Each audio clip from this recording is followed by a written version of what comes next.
बोले इनकी रक्षा के लिए भूखी थी, खिलाने के लिए, और हम तो भजन कर रहे थे। बोले हे भगवान, इस पागल को अगर नहीं लगा दे तो कुछ तो बचता। सब बुला करके चुका दिया और नाराज होकर के श्री भरत जी महाराज जी को निकाल दिया गया घर से। बोले तुम किसी लायक नहीं हो।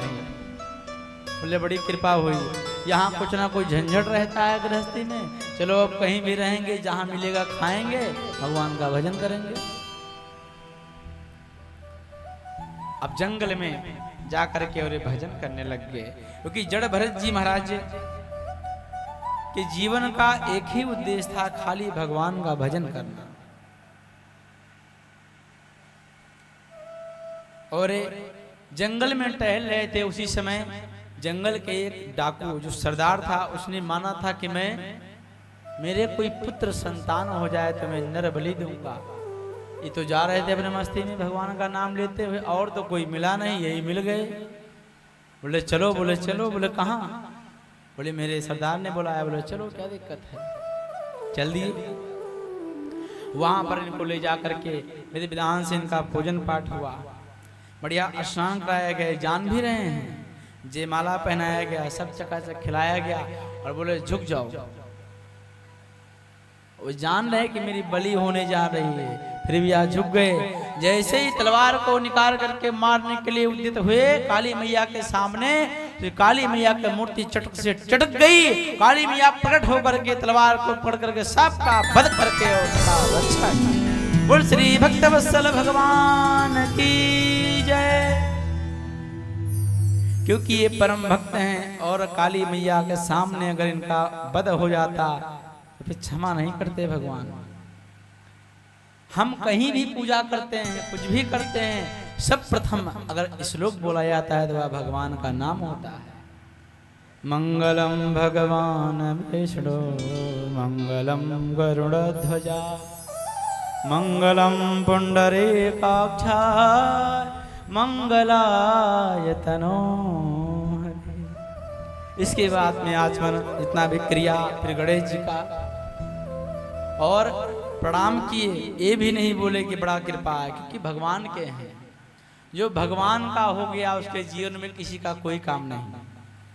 वहां से चल दिए श्री जड़ भरत जी महाराज और भजन करते थे। एक दिन की बात है, जड़ भरत जी महाराज जा रहे थे, रास्ते में रहुगढ़ नाम का एक राजा मिल गया। डोली से आ रहा था, श्री कपिल भगवान के आश्रम में सत्संग की इच्छा से जा रहा था, और 4 कहां लगे थे इस डोली में, एक का तबीयत बिगड़ गया।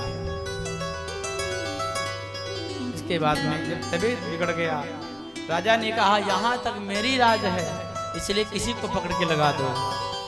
और तो कोई मिला नहीं, श्री जड़ भरत जी महाराज मिल गए। बुलाए, इशारे में आगे बोले लग जाओ, वो लग गए। अबे तो ठहरे महात्मा, ऊपर कोई डोली में बैठा हुआ है और नीचे कोई छलांग लगाएगा तो कैसा लगेगा। अबे जा रहे हैं, जैसे ही कोई चींटी आती है तो छलांग लगा देते हैं। अब जैसे छलांग लगाया तो उस राजा की खोपड़ी उसे लकड़ी में टकराया, चोट लग गई। बाहर निकल के बोला क्यों अच्छे से डोली नहीं चला सकते पालकी?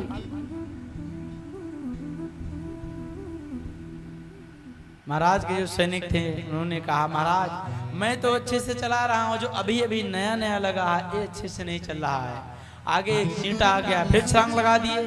अब की बार तो रहुगढ़ की खोपड़ी ज्यादा ही मतलब सीमा से बाहर हो गई, चोट लग गया। और ये बाहर देख करके श्री भरत जी महाराज जी का परिहास करने लग गया। ओहो देखो कितना दुबला है, कितना पतला है, कई दिनों से खाया नहीं है और हिष्ट पुष्ट थे। अभी मुझे जानते नहीं हो, मैं रहुगढ़ हूं राजा। जैसे एक डॉक्टर मरीज की चिकित्सा करता है, यमराज पापियों की चिकित्सा करता, वैसे मैं दंड दूंगा, नहीं तो अच्छे से पालकी चलाओ। तब तक श्री जड़ भरत जी महाराज कुछ नहीं बोले। क्यों नहीं बोले? क्योंकि इन्होंने मौन व्रत धारण कर रखा था। जब इतनी बात हो गई, इसने कह दिया एक संत का अपराध हो गया। अब जड़ भरत जी महाराज ने कहा अगर मैं आज नहीं बोलूंगा तो इसका नरक जाना पक्का हो जाए, क्योंकि इसने संत का अपमान किया है।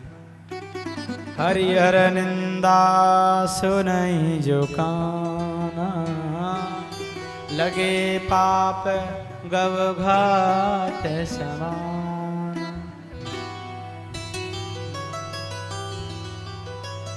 सबके निंदा जे जड़ करही, ते चमगादर होय अवतरही। कभी बोले नहीं थे पर पहली बार बोल रहे हैं जड़ भरत जी महाराज। जब प्रयास हुआ तो रहुगढ़ बोला, तम का दिजानाम श्रोत्रम बिभरते। इनके कंधे पर जब जनेऊ देखा तो समझ गया कोई ब्राह्मण है, पश्चाताप करने लग गया। और श्री जड़ भरत जी महाराज ने कहा, राजन आप जो यह कह रहे हो मैं चिकित्सा करूंगा, मैं दंड दूंगा, शरीर को मैं नाना प्रकार के उपद्रव करूंगा, इसके साथ में मैं दंड दूंगा, एक यमराज की तरह, यह मेरा धर्म नहीं है, यह इस शरीर का धर्म है, क्योंकि मैं शरीर नहीं हूं, मैं आत्मा हूं। इतना बात सुनते ही रहुगढ़ उस पालकी से कूद पड़ा महाराज जी के चरणों में। बोला, महाराज आप कौन हैं? कहीं आप स्वयं कपिल भगवान तो नहीं हैं? कहीं भगवान नारायण तो नहीं है? मैंने आपका अपराध किया है, आप मुझे क्षमा करें। आप जो कह रहे हैं कि मैं आत्मा हूं, शरीर नहीं हूं, यह बात समझ में नहीं आ रही। ना हम विशंके सुरराज वज्रान, त्रियक्ष शूलान यमस्य दंडा।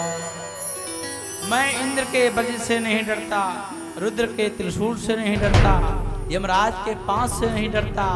मैं संत महात्मा ऋषि मुनि ब्राह्मण गौ माता के श्राप से डरता हूँ कि कहीं ये किसी प्रकार से श्राप ना दे दे, कोई अपराध ना बन जाए। अकोविदा गोविदा वनानदा। श्री जड़ भरत जी महाराज कहते, राजन तुम तो एक पक्के मूर्ख हो, बात तो ऐसे कर रहे हो, लगता है बड़े विद्वान हो, पर बात ऐसे हो बड़े मूर्ख हो। ये आत्मा परमात्मा की बात ऐसे समझ में नहीं आती है, इसको बहुत समझना पड़ता है। जैसे चूल्हे पे आप एक बटलोही रखिए और उसमें आप जल डालिए, गर्म हो जाए, फिर उसमें पत्थर रख दीजिए और उसको उबालिए। क्या पत्थर पकेगा? नहीं पकेगा। राजन ने कहा, रहुगढ़ ने, वह शरीर में ही आत्मा रहता है, तो फिर आत्मा आप कैसे हैं? शरीर को कष्ट होना चाहिए।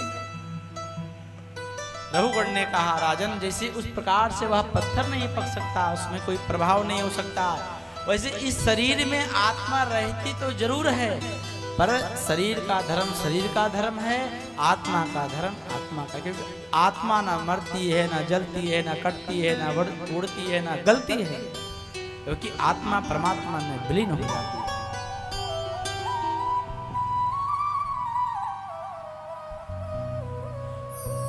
महाराज रहुगढ़ को दिव्य उपदेश किए और बोले, जाओ भजन करके अपना कल्याण कर लो, नहीं तो घोर नरक में जाओगे। रहुगढ़ महाराज से जड़ भरत जी महाराज जी के उपदेश को स्वीकार करके जंगल में जा करके दिव्य भजन करके और अपना मंगल कल्याण कर लिए। बोल श्री भक्तवत्सल भगवान की जय। इसलिए शास्त्रों में कहा गया कि संतों की महिमा अनंत है, बिना संत के आप जीवन में कुछ नहीं कर सकते हैं, और संत के संगों में लग जाएंगे तो आपका बिगड़ी बन जाएगी।